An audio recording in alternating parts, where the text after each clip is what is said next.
Giving today's first seminar goes to Mr. Prabhakaran, Mr. K. Prabhakaran.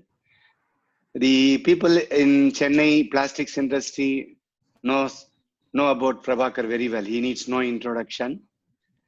In two ways. One is for all the supplies of the raw material. In another, as a company capable of giving any material imported from abroad for the Indian plastics industry. And everyone know him only about an entrepreneur in plastics industry. But few of you know that he started his career first in drip irrigation.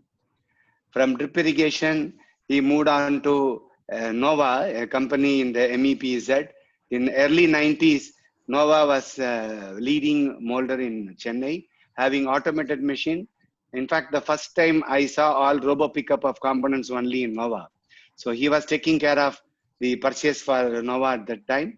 From Nova, he moved on to Exmold Industries, served there for 16 years. From Exmold, he had a brief stint with Aquafil of Italy to market their polyamides in India. And then he says by accident, he became an entrepreneur to deal in recycle the plastics. He is ably assisted by his wife Saraswati and daughter Ms. Desika. Desika is an engineer in biotech from AC Tech. She is currently doing her research work in IIT Chennai for biotechnology. So she will be joining, and many of the people know Desika has been an active member in all IPA conferences, helping us all the committee members in conduct of the program.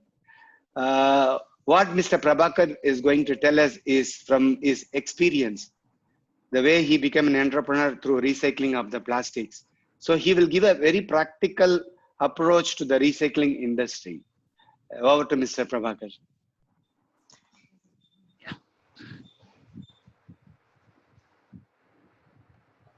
Sir, you can share your screen, sir.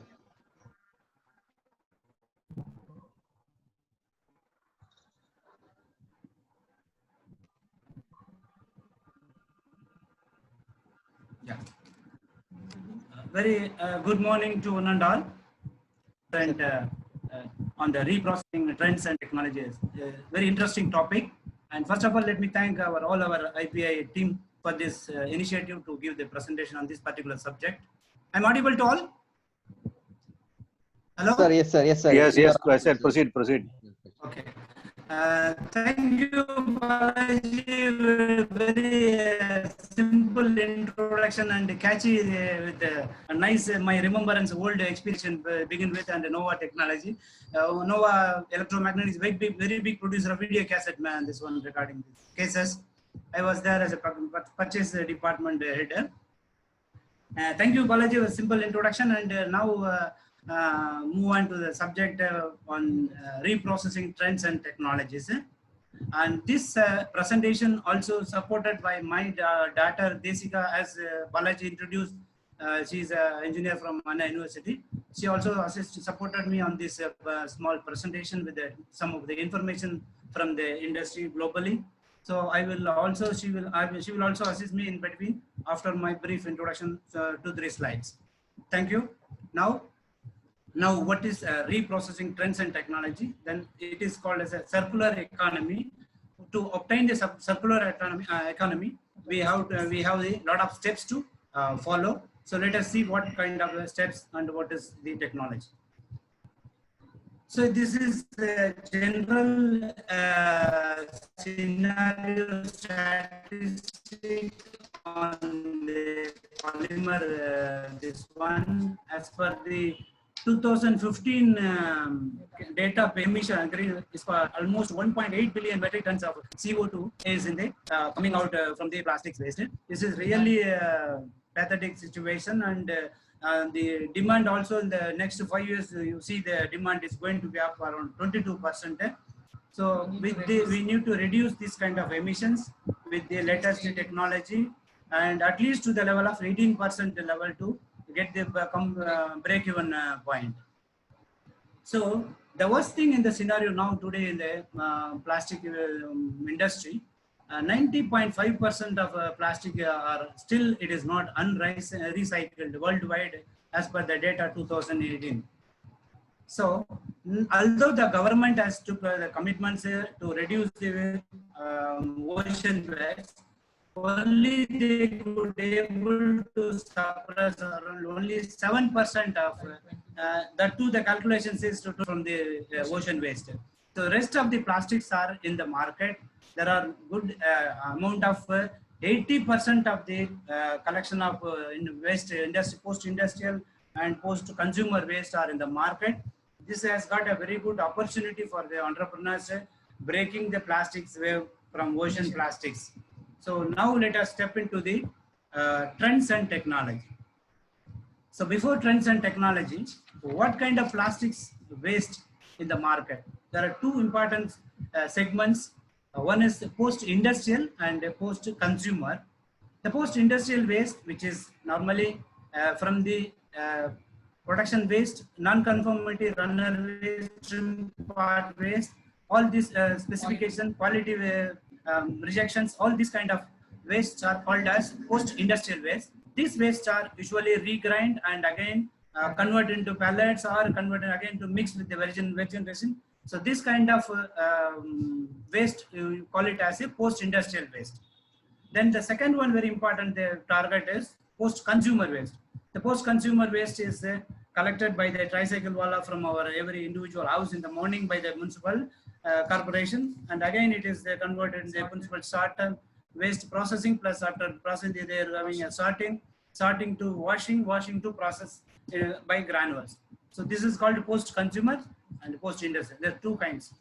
So what kind of post-industrial waste? Just for to understand the collection from the market, for you we have just given the pictures from different polymers like PMMA, nylon, PP carpets, nylon automotive parts, non-woven parts, PE, PVOH, EPS foam sheets, and LDP films and rolls, SDP nets, this kind of trim parts, all this generation from the industrial waste. These kind of post-industrial wastes are easily converted into, again to mix with the virgin polymers. This is now almost 100% the industry is, there is no data as of now, but still 100% it is being used in the market. Only now target is to go with the post-consumer waste to bring it back to the usage of with the mix with the virgin material. So now we are going to give what is reprocessing.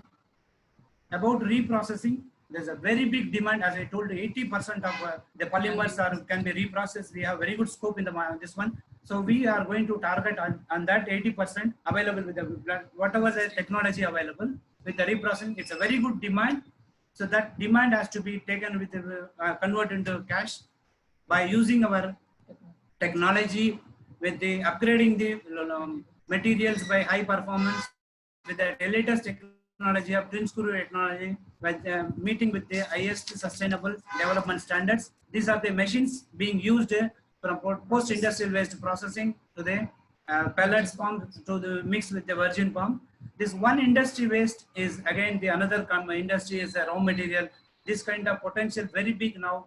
This kind of industry can be addressed with a lot of avenues. To these applications are going for automotive parts, building and construction, home appliances, furniture, electrical and electronic industries.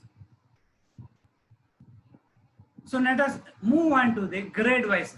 Some of the major raw materials on the post-industrial we can discuss one by one. On this, our specialty is the nylon 6 and 6X. These grades are normally this nylon 6 and 6X very hygroscopic sensitive grade, and also it degrades during the process if the process temperature is not maintained right away.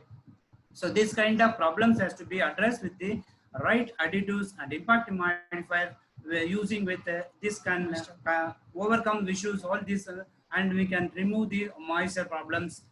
This is very very important and very sensitive to address this kind of polymer to bring back to the virgin quality level. And it is an excellent examination. The example from there is a company, as Balaji said, I was also in the Aquafil Italy-based company, worked for a global company. They are the pioneers in big producer of nylon compounds. They are the base resin manufacturer as well as the compounders. and they have come up with the Equinil version of grade, compounded grade, which is mainly produced from the used fish nut industrial waste as well as tire cord waste, and these kind of waste are converted into as a raw material, as a compound, and also it, as a yarn, synthetic fiber yarns. So these yarns are used in the recycles and used in the surface boards, and as well as textile industries like jackets, socks, clothing items, sunglasses. So this is a very potential in the market for post-industrial. My strength also into nylon 6 and 6/6 in this compounds. The second important the generation from the automotive industry is very big volume of ABS and polycarbonate. There are a lot of potential from ABS parts, automotive companies and appliances, which can be again converted into with. But while reprocessing, there is a lot of moisture issues are coming during the process. So for that, we have to address with the right additives, processing aids during the process. With the chemical desiccants, it can disperse uniform to obtain the originality as well as give them better surface finish. We have to use with the right additives during the processing. Likewise, polycarbonate is another very critical material, mechanical properties to obtain. This kind of polycarbonate, when you are recycling it, there is a major problem of loss of impact and erratic MFI. So this can be addressed with the using of impact modifier and additives during the processing, reprocessing period. It will obtain the surface glass as well as promotes the homogeneity, better homogeneity to reduce irregular flow. So these are the two major second raw material in the post-industrial version. Some technology to address on this post-industrial. What kind of technologies? The latest technology, multi-component waste. So you mean to say what is multi-component waste? The multi-component waste are adhesives, bandages. I think you all know what kind of the bandages we use. These bandages with a multiple layer of polymer, copolymer, and cellulose. So how we have to separate or process this kind of one single bandages? Adhesives, we have to remove all the three monomers. So with the multi-component waste, we have a pulping, hydro-pulping method. This can remove the cellulose, 50% recovery from the bandages, adhesives. They can remove 50% cellulose. Then after that, second stage is extrusion molding. Extrusion single screw extruder can produce the reprocess as a granules. Then the third stage, there is a problem with the shear rates, swelling and gas emissions. So this can be addressed with the high shearing rates to avoid this kind of swelling as well as gas leakage. So this is the technology to be addressed for this kind of adhesive bandage multi-layer polymers for the next generation. People can be important to role to focus on this subject. And the second technology on PVB, polyvinyl butyl. I think all of you know this. This is a very common, and this maybe for me it is a very new. I came to know only last 2 months back. One of the reprocess, Angadiwala, the collection people from post-industry, this person, he came with the material to convert it with this polymer, and I was really not known about what kind of polymer, what is the technology, scientific one behind it. And I understand from my daughter, and she has given me a very good solution to convert this kind of PVB recovery with the excellent supercritical COT. What is that This is supercritical COT process. By this supercritical COT already used in the pharmaceutical industries to separate compounds. So that technology we are using it in our industry for this PVB separation. This will give you excellent eco-friendly version to separate solvent to PVB separator. We will get the 100% pure PVB from the mixed with the additives, other this one adjacent. So this is very important, a very interesting technology. This can be, I think, all of you to focus on this kind of innovation to extract this PVB material again to bring back to the virgin industry usages. Then the third one, impact modifier. So the same kind of generation of polypropylene from the industry waste, it can be again used as a compatibilizer in the impact modifier in the polystyrene material. The polystyrene and the reprocessed polypropylene with SEP as a compatibilizer, it will be an excellent property with to improve our impact modifier. For an example of 227%, it will increase. It's already tested and proven. So we all know, but we don't know whether we can use how to use this. So polystyrene can be mixed with the reprocessed polypropylene with the compatibilizer. We can get a very good excellent strength, and this polystyrene material we can get the excellent property. So these are the technologies are available, but these are all technology may not be aware of many people. And having I said, there's 80% of the polymers can be converted into this kind of with innovation technologies. I'm just sharing with you all. And so the recycled PET materials collection waste mixed with the polypropylene and maleic anhydride compatible as a compatibilizer, you can obtain the excellent rigid pipe for water irrigation with the highest technology standards meeting with the ISO. So this is also simple technology, may not aware by many of the industry people. So this is a new technology to my understanding from the information available in the market data. So now we can all of us address on these 4 technologies I'm just sharing to you to convert this post-industrial waste. Now in between we have discussed about post-industrial and the technology for the conversion process. Now let me brief about what is Leo Impacts and how it started or where it started. So Leo Impacts is a single proprietor company, myself a proprietor, and as Balaji said, by accident I get into business. I'm not basically a professional or engineer or the background with the polymer. My sincere thanks on this in front of the audience. I'm just willing to share. I came to the plastic industry because of my brother, who bring it to me into the plastic big industry of the polymer field. I should be thankful on this stage to in front of all to share. I wish to share my one of the background, my back support is my brother, who gave me this opportunity to get into polymer industry, being a BCom graduate. My father ambition to get into BCom graduate in the accountancy, but in the accident I come back to the polymer industry. Once again, I thank Shankar, my brother. Everybody knows he's also into the polymer industry, a big converter of PET reprocessing and to synthetic yarn fiber manufacturing. The factory is in Karur. Thank you. And let me introduce about what is Leo Impacts. Leo Impacts started in 2011 with the background of 17 years compounding technology, compounding experience, as Balaji said, ex-mold period. I should also, in this time, I would like to extend my thanks to my boss, ex-boss, Mr. Srinivasan, who really gave me a very good opportunity to serve the industry in and out. And I should be thankful on this occasion to extend my warm thanks. I got this because of his support to this industry, this level. So my focus on this Leo Impacts is first generation engineering polymer.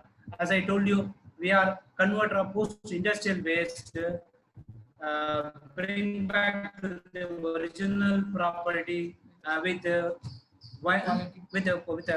obtaining with the virgin property for the industries, automotive, electrical, electronic, and we are focusing on majority materials as I already told, ABC, polycarbonate PPT, PC PPT, nylon 666, PPCP, PP, and other all kind of. Even we do with custom made products, all kind of polymers. We are happy to share, happy to support on this first generation polymer compounds. we also buy and sell these plastics reprocessing because we buy for our own captive consumption, and we sell it as a virgin quality with a competitive price. We are already selling in the market around 200 and 250 tons post-waste converter. I'm happy to share with you all this. I'm also part of green pollution, a green environment friendly person in the industry level and also to the community level. Our focus on the on the reprocessing. We have a very big technology testing center also, and with the latest technology, the latest twin screw, with the support of my friend from Gumdipundi. My friend is also ex mold person, Mr. Veer Raghavan. He supported me for this my complete production facility with his twin screw and as well as single screw technology machines. We have 4 lines of compounding line and also complete line of testing equipment from MFI to moisture analysis, Rockwell hardness, HDT, and also we are having a color separation. Very shortly we'll have a granules color separation. We are tied up with one company and they have the imported equipment. Very shortly all the people we can approach, you can approach me for the color separation. In case by chance your granules are mixed with one polymer to other polymer, we are ready to support with you on job work basis. We can give you at a very common nominal cost. We can separate the color mix up also. So with this, I will leave this stage to my daughter Desika. She will focus on the post-consumer waste with the excellent technology what she has. She will share with you all. Thank you. And I'm okay for the question answer after our sessions completes. So, hi everyone. Thank you Balaji sir for the sweet introduction. So I will be talking about post-consumer wastes. Yeah. So we will look about the trends and technologies in post-consumer waste. So the very recent statistic on post-consumer waste is that it seems in a very positive way. It has been predicted that the plastic recycling using mechanical methods will grow up to 77 million tons by 2030, even though the situation is slowing down due to COVID-19. This is a very positive prediction, and which also opens up a lot of avenues for us to use reprocessing techniques and implement them for various applications. So we'll just look at some trends and technologies which are available for us. So the most common methods of processing post-consumer waste is the mechanical method, the chemical method, and pyrolysis. So a mechanical method is the widely used one, which is a very which is not very capital intensive, and it is a simple one where they sort, clean, and use the pellets in different combinations for virgin compounds. So in this, it has been predicted that LDPE and HDPE are the highest competitors, or where people can actually get into the venue because it has a large profit pool by 2030, owing to the demand in the market for polyethylene products. So this is somewhere that we as reprocessors can focus to bring up the granules of polyethylene into the market from the recycling methods. So the next is monomers, which is getting it back to the reverse polymerization method and getting the monomer from the polymers. So this is a very capital intensive technique and not widely used or widely adopted in our industry, but it also has a good scope to get back the monomers and use it into the virgin compounds. The final option where there is no further use for the plastic because the properties has been deteriorated is pyrolysis, where we can convert it completely into an energy source, into cracker feedstocks, and this technique is being widely adopted in a large scale now by many players who are entering the market, even in India, especially in the north sides as well. So there are large scale setups going up to even 1 lakh metric tons, and even small players who are targeting 3,000 metric tons. So this is the most common and fundamental processing of post-consumer waste. So let us look at some new avenues. How do we put in new technology into the post-consumer waste? So one such approach you can take is by additives. So you can play with what additives you are using to process the post-consumer waste. One example is the new additive released by BTech, where they have worked on a polymer stabilizer and an odor neutralizer, which is important in the case of post-consumer waste, which is interestingly got FDA compliant. That is, it is directly usable in food contact products as well. So when they tested it in real time, they were able to see that when we mix just 0.05% with a 10% regrind material, they were able to increase the production rate because there was a good smooth finish in the material and there was easy processing, which also reduced the cost. So new people who want to enter into this segment of post-consumer waste, they can look in the field of additives, which can really cater to good improved applications of the product. Next avenue you can look at is the redesign, which is another important technological improvement which is being researched worldwide. So there are two ways you can redesign. You can redesign the material or you can redesign the process. One example for that is a very beautiful polymer, which is a PDK, polydiketoneamine. This polymer is something which can be assembled and reassembled, like your toy blocks, which you've seen children play with. You can just assemble the compounds to make your polymer and then disassemble them to again make different polymers with different shapes and textures. There is no loss of performance and quality based on recent research and reports. And this is very useful when there is no recycling options, like in the case of thermoset polymers, which are a little hard to process. More interesting fact is that even if there's additives which is used in the polymer, it can still disassemble and reassemble in the same way. So additives are not going to affect this polymer. This is truly the example of circular plastics, where we are keeping in mind the end use of the polymer and redesigning the materials. Another example is the processes. So how do we implement nucleation? This is a very new process which has recently been published, I think last month. So what they are trying to do is thermoset plastics, as I mentioned, is very difficult to process because of their permanent cross-linked network. So their formation itself is very rigid, and that's why it's difficult for them to reprocess. So what they do here is they change that permanent cross-linked structure into a dynamic one. This will allow them to reshape and reprocess the compounds, which to different applications of molding and other applications which look at the material itself. You can bring in new designs, and in the processes, using a conventional process is one thing, but using new processes which are more profitable for us, that can be implemented as well. One more avenue which we can look at is upcycling. So we usually downcycle our polymers from higher grades to a lower application. So one example we can take is polyurethane foams, which we can commonly see everywhere. So this polyurethane foam based, what they have done in a research is that they've used a catalyst and a twin screw extrusion process, a two-step process, wherein which they are able to convert it into high quality rubber and have plastics usage in shoes, cushioning, and even for automotive applications. So this is very simple process that they have used to remove the air from the foam just by using two intermeshing co-rotating screws in the twin screw extrusion. There is no high technology or high expensive products used. It's just a simple change in the screws which can give you a better output. So we must take up such simpler technologies to give us good higher yields and better results. So this is one such example. So the final approach you can take is complete breakdown to the molecular level. So when we don't have any other option, we can go down to the molecular level. There's some interesting research in this area as well. One is from Chalmers University, Sweden, where they have optimized the temperature at 800 degrees Celsius.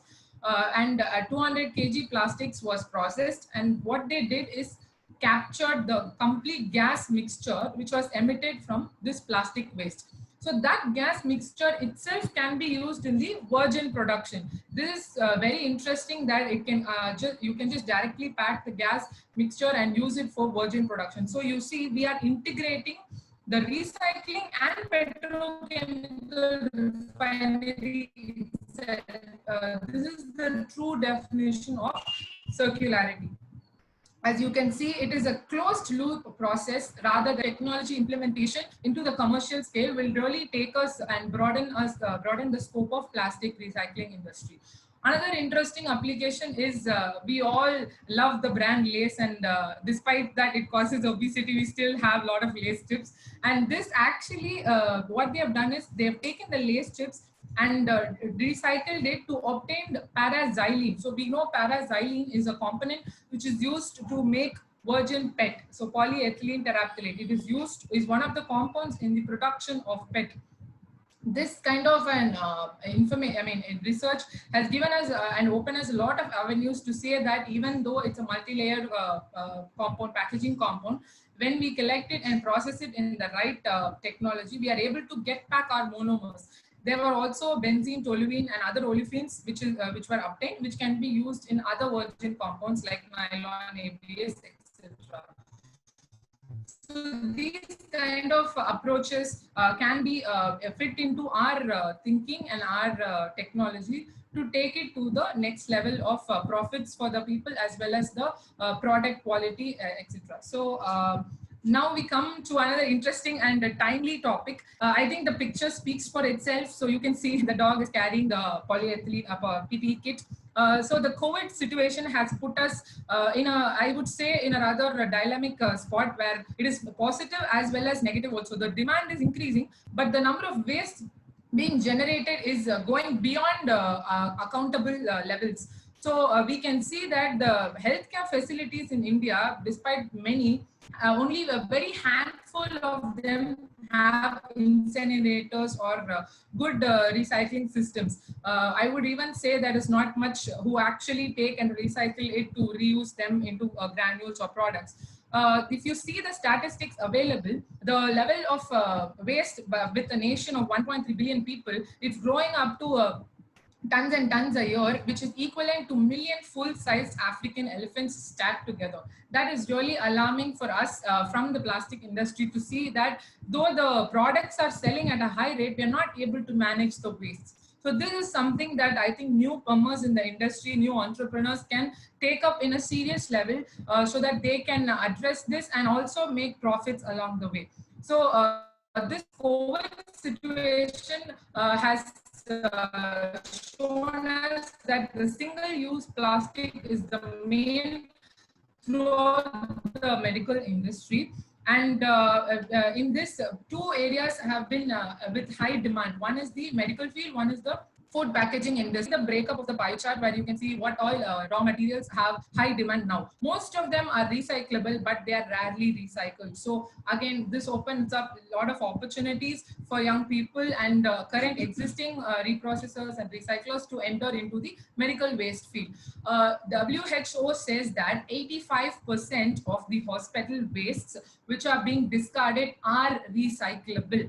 85% is recyclable. So we might be hesitant that it might hospital waste has contamination or something like that, but no, most of them are from fresh packaging, so you can directly reuse it before it goes to the patient. So 85% is a big scope in the medical waste industry. Even with medical devices, which are one-time use like endoscopes, surgical rods, etc., they are all widely seen in foreign markets rather than the Indian market. So I would really promote, people to come into this field and try to make good products out of medical waste. So in medical waste, PVC is the main dominator, where you can see around 1/4 of it comprises of PVC-based compounds. This interestingly has a high grade because it goes to medical waste. So when we just recollect it and reprocess it, you're going to get the same grade with a good quality for many PVC applications. Also, for an example, you know the IV bags, which gives us the saline drips. Only 20 IV bags, if we just collect and reprocess it, we can make one pair of reusable shoes. How interesting is that? So those kind of applications can be explored with more innovation in mind. So this is a very interesting avenue for new people to reach out to.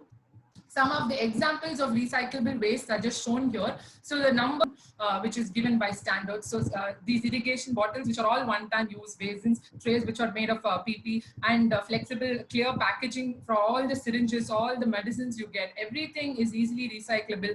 The only problem is the collection systems are really in a bad state. This is the only thing stopping us. So if we are able to come up with a good collection system, have good supply chain management with the hospitals, then definitely it's a good industry which is not yet explored at all. So I would really suggest people take this up. Let's just conclude on the whole topic. We have seen about post-industrial and post-consumer wastes. There are three main common techniques: upcycling, downcycling, and incineration. One important thing to note here is everybody, before taking up any business model, should definitely do a life cycle assessment. It's called LCA, life cycle assessment. I'm sure many of you are, many of you are aware of it. So life cycle assessment gives you a full view of the sustainable contribution, energy consumptions, profitability over the full stretch. So sometimes we may think upcycling is very beneficial because it gives back virgin compounds, but actually it may even contribute more in terms of pollution or less in terms of profitability. So if you don't do the proper calculations before getting into an industry, it can prove really bad for us. So we should really focus on the assessment part to understand what is the crux of the situation. As we mentioned, some of the avenues for you to work will be to use additives, to use, come up with new economical machine technologies suited to our Indian scenario, and to design packaging and with keeping recycling in mind. This is emphasized enough by many people where recycling is being promoted by big brands as well. So these are some of the avenues that people can work into. I'm sure that with good innovation and technology, with a good, new business model, we can really bring the plastic processing industry to a greater extent. We'd like to take any questions, and thank you IPI for this opportunity to present a small piece from our part. We thank you on behalf of Leo Impex, and we'll take any questions. Nandakumar sir. Yeah, thank you. Thank you so much. The questions will be taken after the second session. Yeah, sure. Okay. Yeah. So thank you so much for the both of them. You care about the environmental and you make the different world with the recycling process. And we like to have a second speaker. And I request Balaji to introduce the second speaker.